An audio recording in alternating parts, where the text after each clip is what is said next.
Hello दोस्तों, नमस्ते, प्रणाम। मैं सीमा शर्मा अपने यूट्यूब चैनल पे आप सभी का स्वागत करती हूँ। दोस्तों, आज मैं देवी गीत गाने जा रही हूँ। अगर पसंद आए लाइक, सब्सक्राइब, शेयर, कमेंट जरूर कीजिए। छम छम नाचते आवे भवानी मैया, छम छम नाचते आवे भवानी मैया।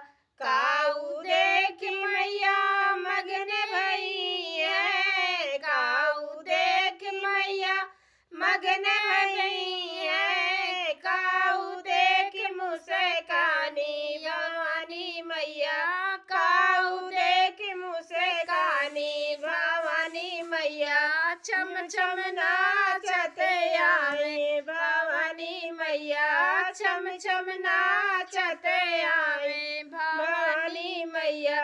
सेनुरा देख मैया मगन भई है, सेनुरा देख मैया मगन भई है, बेदिया देख मुस्कानी भवानी मैया, बेदिया देख मुस्कानी भवानी मैया। छम छम नाचते आवे भवानी मैया, काऊ देख मैया मगन भई है, काऊ देख मैया मगन भई है, काऊ देख मुस्कानी भवानी मैया, काऊ देख मुस्कानी भवानी मैया।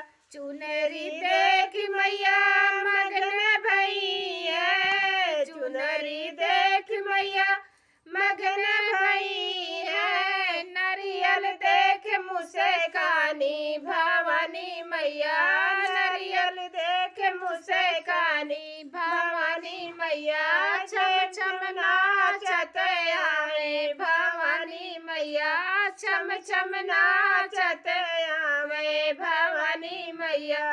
काऊ देख मैया मगन भई है, काऊ देख मैया मगन भई है, काऊ देख मुस्कानी भवानी मैया, काऊ देख मुस्कानी भवानी मैया।